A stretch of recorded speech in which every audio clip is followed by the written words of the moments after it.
Oi, pessoal. O meu convidado é Arlindo Lopes. Ele é ator, diretor e produtor. Arlindo é formado pela CAL, Casa das Artes de Laranjeiras, no Rio de Janeiro.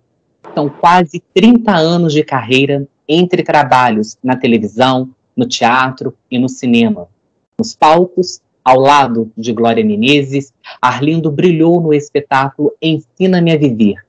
A peça lhe rendeu o prêmio Arte e Qualidade Brasil de melhor ator. Na TV, Arlindo deu vida ao trambiqueiro Getúlio em Malhação Vidas Brasileiras. No cinema, Arlindo interpretou o conflitante Alex no longa A Voz do Silêncio. Arlindo também dirigiu, escreveu o documentário Escolhas. Vamos falar com este talentoso Arlindo Lopes a partir de agora. Seja muito bem-vindo. Obrigado, Guilherme. Obrigado pelo convite. Prazer estar falando com você. Muito obrigado, Arlindo, pela sua gentileza. Arlindo, eu quero começar com a sua formatura na Casa de Artes de Laranjeiras. Sua formatura do curso de teatro, você fez o espetáculo Um Homem Chamado Shakespeare, sendo dirigido pela Bárbara Eliodora, que já é falecida, mas a Bárbara Eliodora era a crítica teatral mais temida do Brasil e uma das referências em Shakespeare. Como foi essa experiência para você ao ser dirigido por ela? Foi uma experiência muito legal. Assim, a Bárbara, todos nós tínhamos muito medo dela, dessa figura tão temida pelos artistas de teatro, né? Então, quando ela chegou, acho que a gente estava com umas caras assim, muito assustadas assim, para ela, que ela falou: "Que foi? Vocês estavam achando o quê? Que eu soltava fumaça pelo nariz?" Então, ela tinha um humor, assim, isso foi muito bom de perceber logo de cara, que a Bárbara era uma pessoa muito bem-humorada, muito mal-humorada, e ela usava esse mau humor dela com humor. Então, era muito bom, assim, quando a gente estava, às vezes, fazendo uma cena, vamos rápido, vamos terminar essa cena hoje, porque hoje o Guga vai jogar e eu vou assistir. Porque ela era viciada em tênis. E o Guga, ela era fã do Guga. Então, era engraçado aquela senhorinha. Gente, vamos, faz essa cena rápida aí que eu preciso ir para casa. E eu tive uma proximidade maior com ela, porque ela tinha indicado uma figurinista para fazer, a Marie-Louise, e acho que a Marie-Louise não podia na época, e ficamos ali naquela incerteza de saber o que ia ser feito, quem que poderia aceitar, e aí as pessoas da minha turma disseram que eu desenhava, e eu tinha feito um figurino das Bruxas de Salem, uma montagem da minha turma. E aí eles falaram: olha, o Arlindo sabe desenhar, ele fez o figurino das Bruxas de Salem, ficou muito legal. E daí ela falou: você quer fazer? Aí eu, pode ser. Aí eu fiquei pensando mais assim na troca com a Bárbara, né? Então, para além dos ensaios como ator, várias vezes eu ia para casa da Bárbara para ficar discutindo o figurino, para falar o que eu tinha pensado, qual tipo de tecido eu estava pensando em usar, como eu tinha pensado de elementos, de adereço, né, para os atores, para as atrizes. Então, foi uma troca muito, muito legal, assim, uma troca muito rica para mim, porque depois eu fiquei tão amigo dela que, às vezes, se eu quisesse bater na casa dela, assim, porque ela morava ali no Largo do Boticário, então eu chegava na janela e gritava: Bárbara! Aí ela vinha para a janela e falou: oi, que é, menino? Entra. Aí ela vinha, me recebia, e daí eu falava: olha, tô procurando um livro assim, você tem esse livro? Porque ela tinha uma biblioteca incrível na casa dela. E daí ela falou: peraí. Aí ela subia na escada até um determinado ponto. Ela falou: tá mais alto, sobe você. Aí eu ia, subia, pegava o livro. Ela: esse livro aí. Pode ir, leva, xeroca, depois me devolve. Mas me devolve, hein? Tá bom. Então eu tive uma relação bem próxima com ela.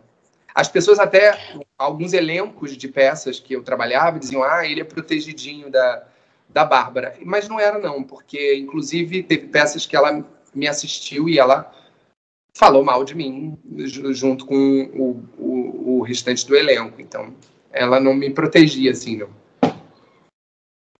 Ô Arlindo, você produziu e atuou em Ensina-me a Viver, você dirigiu o documentário Escolhas, você dirigiu e adaptou os musicais infantis com sucesso de público e de crítica, As Aventuras do Menino Yogi e Umbella.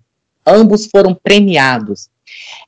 Você se sente mais à vontade, Arlindo, estando no estúdio de TV, de cinema, no palco, ou dirigindo e produzindo, ou isso é um somatório de fatores, ou depende do projeto?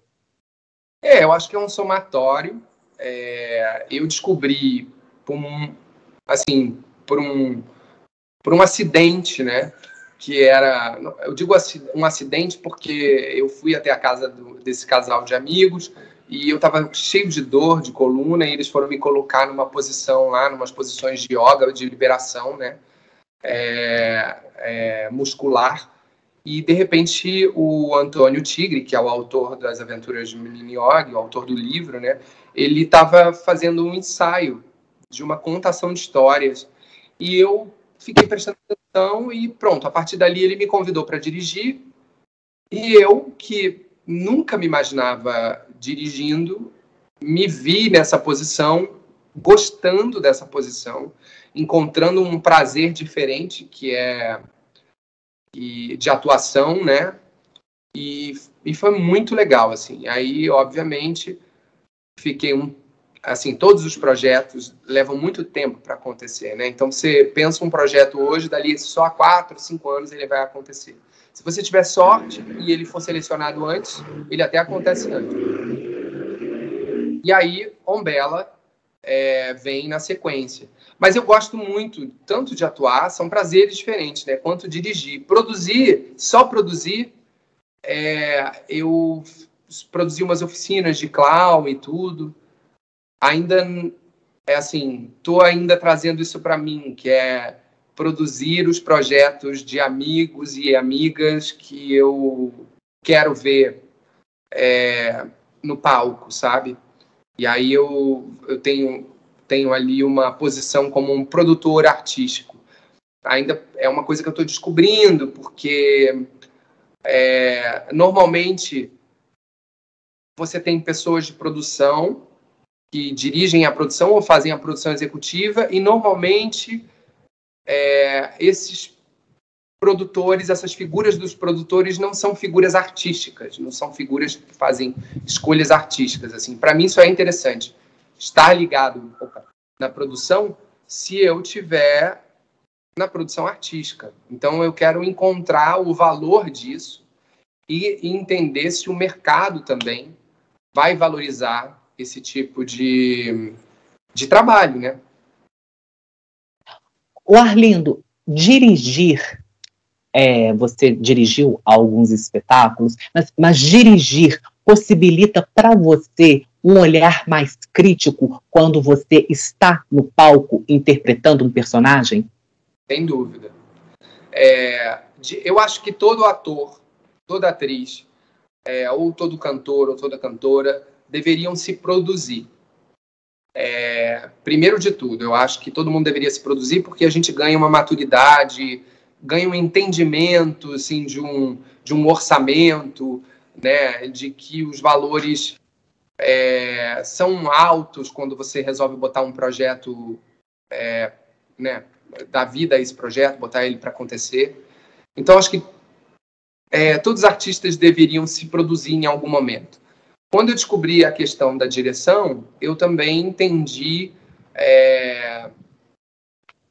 que muitas vezes nós, os atores, a gente tende a complicar as coisas e sofre e acha que o nosso trabalho é o mais importante dentro daquela realização, e muitas vezes não sabe o que um diretor, ele está muito anterior à sua entrada, ele está aí tendo reuniões de criação, no caso, se um texto for escrito para aquele trabalho, né?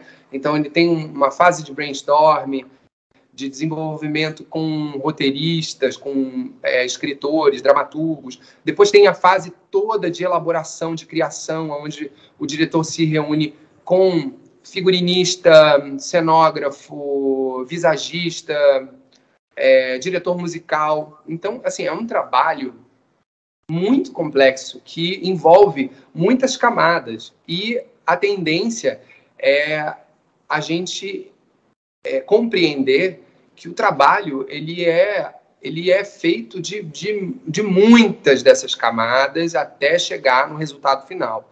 Nós, quando eu digo nós, quando a gente está como ator, a gente sem dúvida uma parte importante desse processo, mas não é só a parte mais importante, tem muitas partes, tá?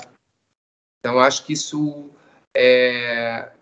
todo ator, toda atriz deveria experimentar fazer uma assistência de direção, sabe? Se não quer ser diretor, faça uma assistência de direção para você entender, vai fazer um estágio para você compreender o tamanho, né? Tamanho de um trabalho. Ô Arlindo, nós estamos nessa área de direção, de produção, e você dirigiu, produziu e roteirizou o documentário Escolhas, em que você traz a história da atriz, compositora e cantora Lu Fogaça. É um documentário que está disponível no YouTube, são quase 53 minutos. Eu assisti, e teve a música final que encerra o documentário, do Jorge Mendes, em que a Lu Fogaça canta, em que diz: entre o doce e o amargo escolhi misturar, entre a culpa e o orgulho escolhi perdoar, entre a dor e a alegria escolhi viver. E é uma história, você vem traçando ao longo dos 50 minutos a história de vida da Lu Fogaça. Por que você escolheu a história dela para virar documentário? No início da pandemia, lançaram esse edital Cultura Presente nas Redes, que dava um valor assim muito pequeno, um valor de R$ 2.500. E a gente inscreveu a proposta de fazer um doc sobre a vida da Lu, sobre a trajetória dela. E um doc que tivesse uma pegada musical. As pessoas estavam fazendo muitos shows de lives e gravando shows, e eu achava que isso já estava um pouco saturado e que seria interessante se a gente conseguisse trazer a história dela e, no meio disso, a gente colocar as canções, né? Algumas com composição dela, outras composição do Jorge, outras com composição de amigos e parentes da Lu. E aí a gente, foi selecionado, e aí começamos a fazer encontros via Zoom, onde a gente conversava e ela me contava um pouco da trajetória, e em cima disso fui rascunhando um roteiro e fomos para o Morro do Pinto, né?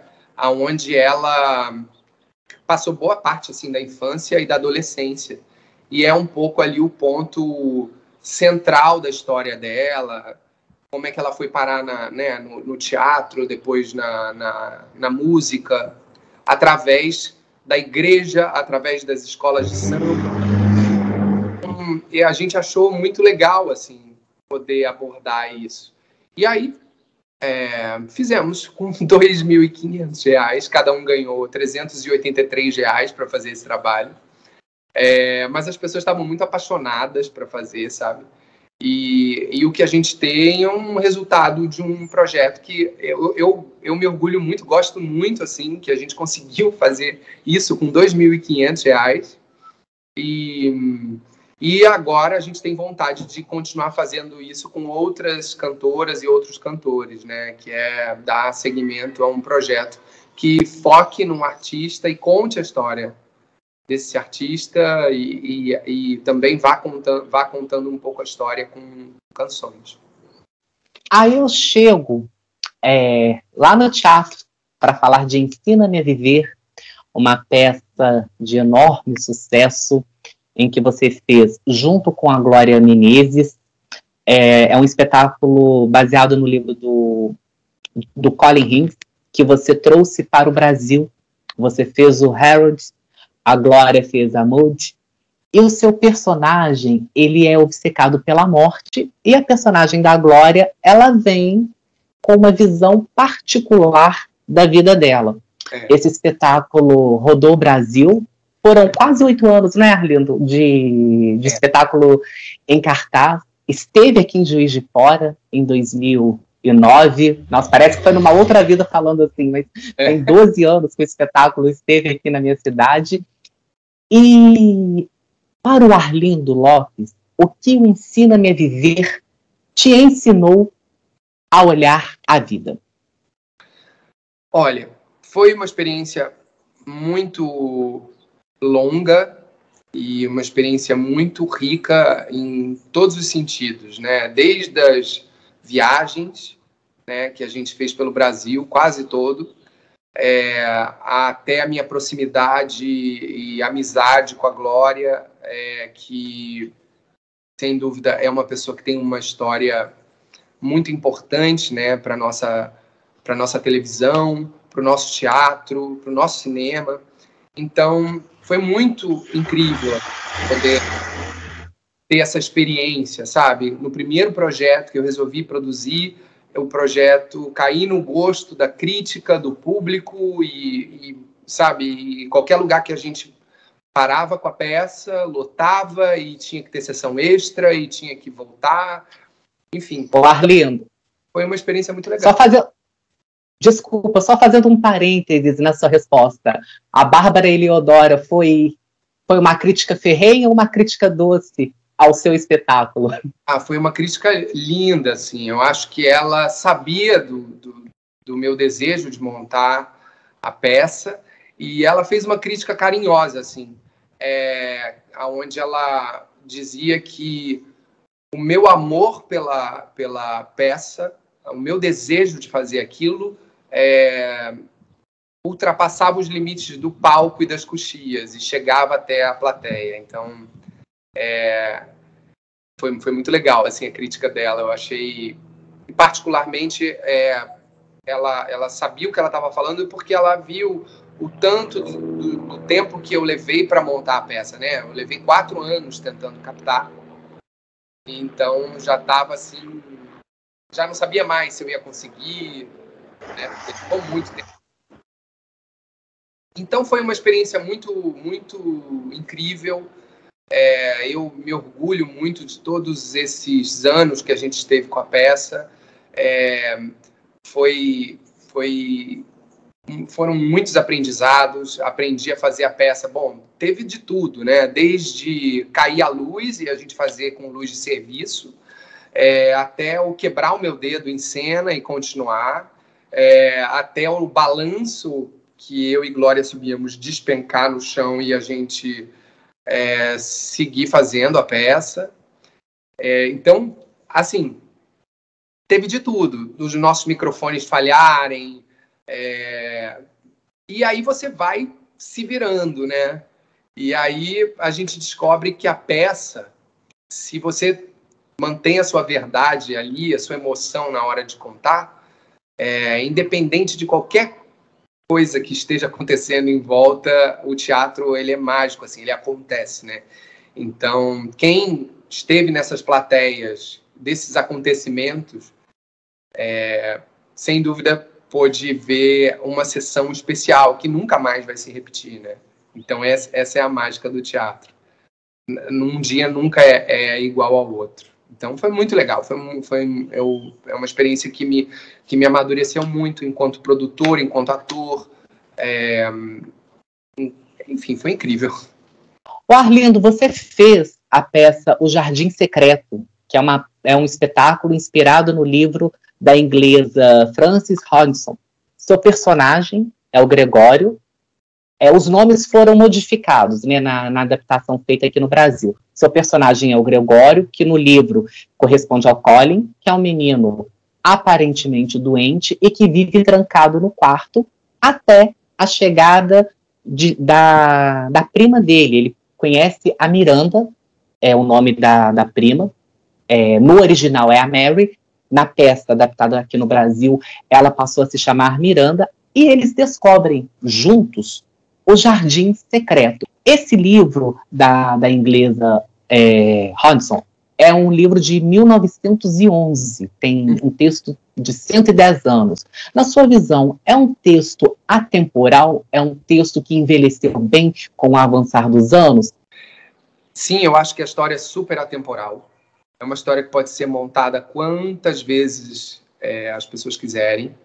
Ela fala de uma época, mas ela fala sobretudo de sentimentos. Ela fala de uma menina que ficou órfã. Ela fala de um menino que não perdeu a mãe, e aí tem uma relação complicada com o pai, e aí eles se encontram, né, se descobrem primos, e descobrem esse jardim que está lá esquecido, que era o jardim onde a mãe dele adorava ficar, e por um acidente ela cai, né, do balanço, bate a cabeça e morre. Então o pai acha que o jardim é amaldiçoado. E aí tranca o jardim, manda esconder o jardim, e não tem mais chave também para o jardim, quer dizer, essa chave foi jogada em algum lugar. E é muito linda essa história. Eu amei fazer a peça. O Arlindo, na televisão, vamos falar um pouquinho dos seus personagens na televisão. Você fez o Cezinho na novela Da Cor do Pecado, lá em 2004, um grande sucesso lá na TV Globo, uma novela escrita pelo João Emanuel Carneiro, que reprisou 3 vezes, e as pessoas têm um carinho enorme por essa novela. E você fazia parte do núcleo cômico da trama, junto com o Matheus Nastergalli, a Vanessa Gerbelli, o Francisco Cuoco, que fez uma participação como pai Gaudêncio nessa novela. Então vocês formavam, né? O Francisco esteve aqui no canal gravando comigo, ele me disse que se divertia muito fazendo o pai Gaudêncio. Mas quando você é escalado para fazer um personagem do núcleo de humor de uma novela ou de uma série, que cuidados ou que recursos você procura buscar para evitar que o personagem caia numa caricatura?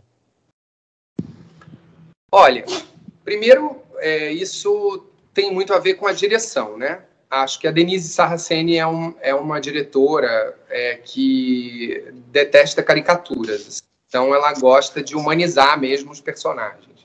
E a comédia, para mim, sempre teve nesse lugar de verdade, né? Então, eu li uma vez uma frase do Domingos de Oliveira que ele dizia que a lágrima, ela dá veracidade à comédia.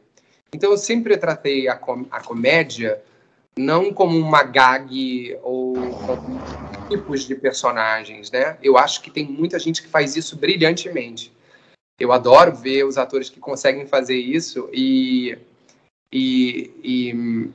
mas eu faço um outro tipo de humor. Eu faço um humor mais próximo da realidade, no sentido de humanizar mesmo os personagens. Então, isso é sempre que eu busco. Talvez por isso até também, mesmo eu só tendo feito coisas de comédia na televisão, talvez por isso eu não virei um ator, não virei um humorista, não virei um ator que faz tipos, assim. Eu sei que eu poderia ter ido por esse caminho, mas eu optei por não ir por esse caminho. Porque hoje a gente vê todo mundo bombando muito, né? Eu tenho vários amigos da época que ainda estavam começando como eu, e hoje são nomes muito fortes do humor, assim, né? Da comédia. Mas eu quis ir por outro lugar, assim. Eu queria fazer uma peça dramática, eu queria fazer o Ensina-me a Viver, e eu achava, e isso tem a ver com a época, né? Se eu me colocasse nesse lugar da comédia, eu não conseguiria fazer um espetáculo dramático. As pessoas não me olhariam, não me dariam esse crédito. Isso naquela época. Hoje, a gente sabe que as coisas estão mais flexíveis, né? Mas eu estou falando de 20 anos atrás. 20 anos atrás, um ator de comédia não fazia uma peça dramática, era muito raro. Então... É por aí que eu penso, sabe, os personagens. Eu procuro dar verdade para eles. Então, eu salto lá para Malhação Vidas Brasileiras para falar do Getúlio, porque o Getúlio, ele transitava ali na vilania, depois ele teve aquela amizade com a personagem Mel, que era uma menina de 11 anos. Vocês tiveram uma parceria bacana de se ver, né? Quem estava em casa assistindo, foi uma parceria muito legal de vocês dois. Ele transitava ali no humor, então era um personagem cheio de nuance. Esse personagem na televisão foi um grande desafio de todos os que você já interpretou na televisão? Ele foi um desafio porque todos são sempre, né? Acho que a gente sempre trabalha com o desafio o tempo inteiro. Não significa que você foi escolhido ou passou no teste e você não vai ter desafios a enfrentar durante o trabalho, né? No caso do Getúlio, eu fiz o teste, uma bateria de testes com ele, porque ele era um personagem para um ator da idade dos protagonistas. Então, quando eu fui testado, tinham atores de 22, 21, sendo testados também para o mesmo personagem. Mas aí eu acabei fazendo, né, o Getúlio, e ele começava muito aí por esse lugar que você falou, obrigando o sobrinho a roubar, passando o cartão, roubando, até que eles chegam a roubar a casa da personagem da Ana Beatriz Nogueira. E depois, ali rola um envolvimento do meu personagem com a Ana Beatriz Nogueira, porque ela precisava sair, porque ela ia fazer o 7º Guardião. Então, a Ana Beatriz sugeriu para Patrícia Moretson que a gente tivesse um envolvimento e que isso fosse caminhando até ela ser presa.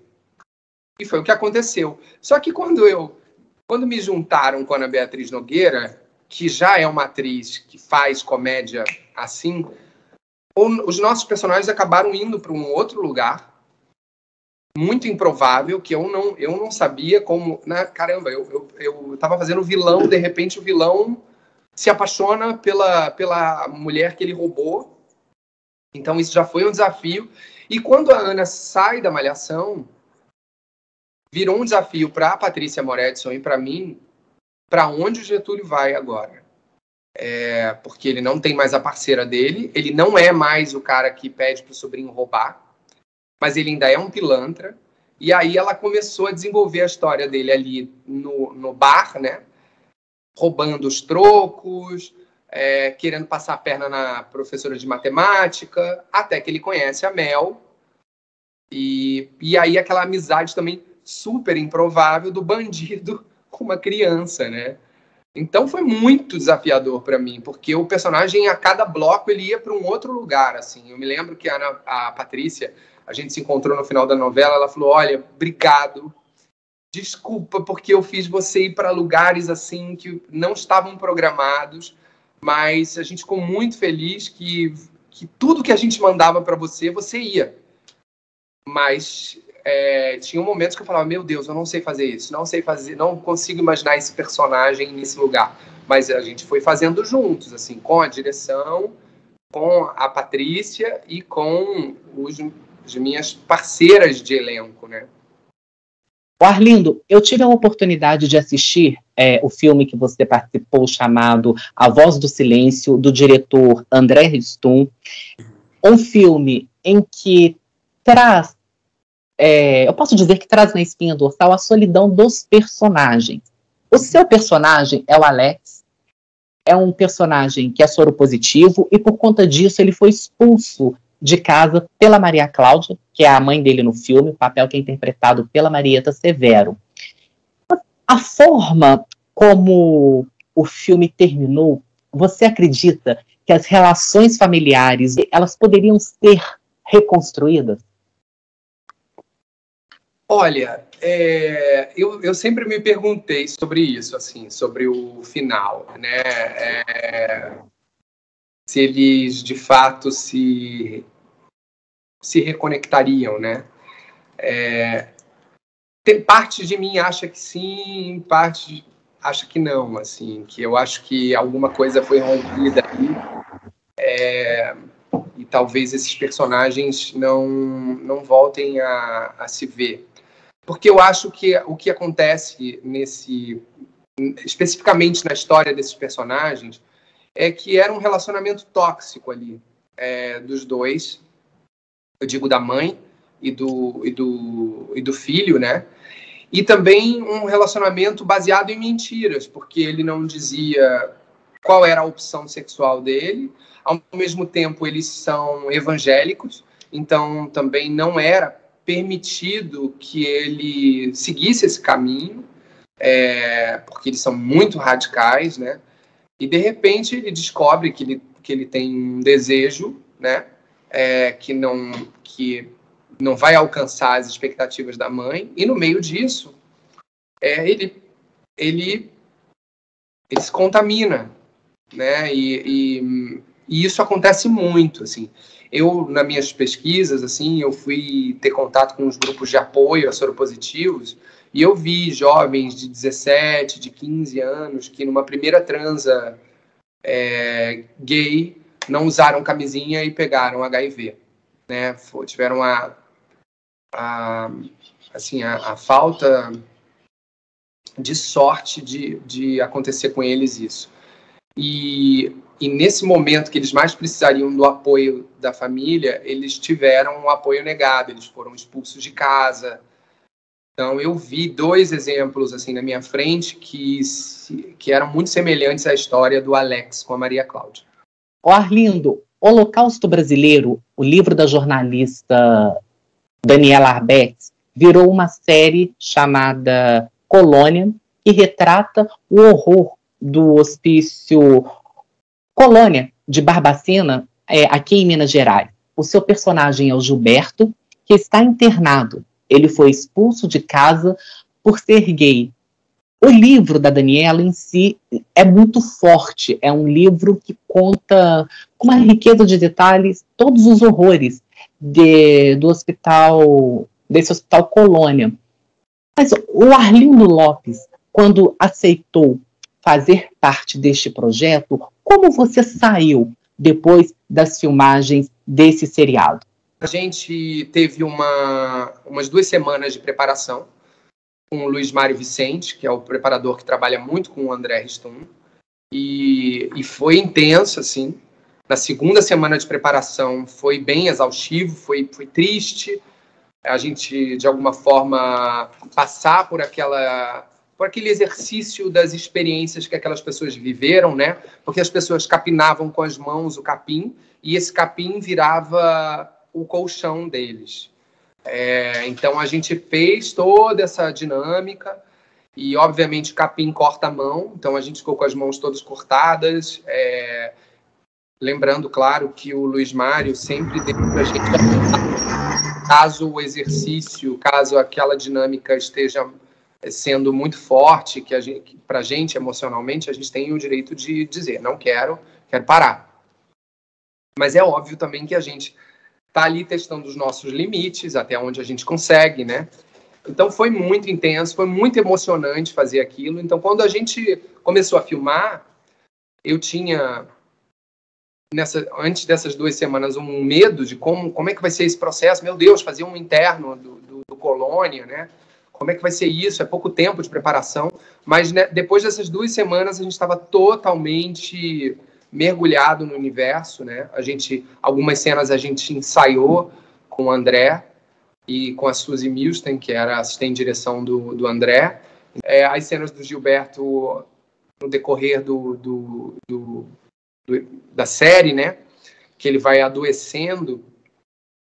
A gente concentrou, fez tudo num dia só, e depois eu tinha uma parada para fazer as últimas cenas, e nesse meio tempo que eu fiquei parado, acabei ficando doente, como o personagem ficou doente, assim. Depois eu fiquei bem de novo. Doente que eu digo assim, peguei uma faringite e uma tosse, enfim. Mas foi um trabalho muito especial, assim, um trabalho que eu também pude, graças ao André, pude viver ali, fiz grandes amigos, me orgulho demais do do que a gente fez, do trabalho, assim, do conteúdo. Acho que é uma série muito coesa, muito forte, muito bonita, muito emocionante, muito dramática e muito importante de ser contada, sabe? Arlinda, eu quero muito agradecer a sua gentileza, a sua disponibilidade, por você ter parado seus compromissos e falado comigo por esses minutos. Muito obrigado. Obrigado você, Guilherme.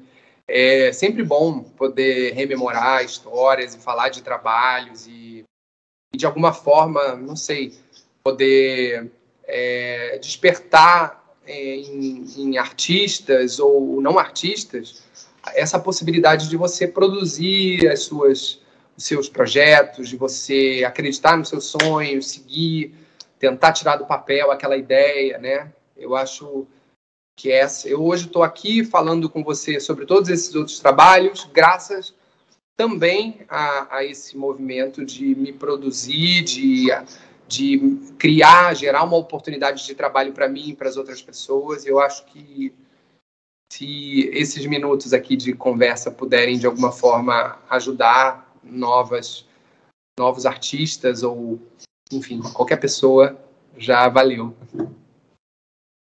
Ah, maravilha, Arlindo, muito obrigado.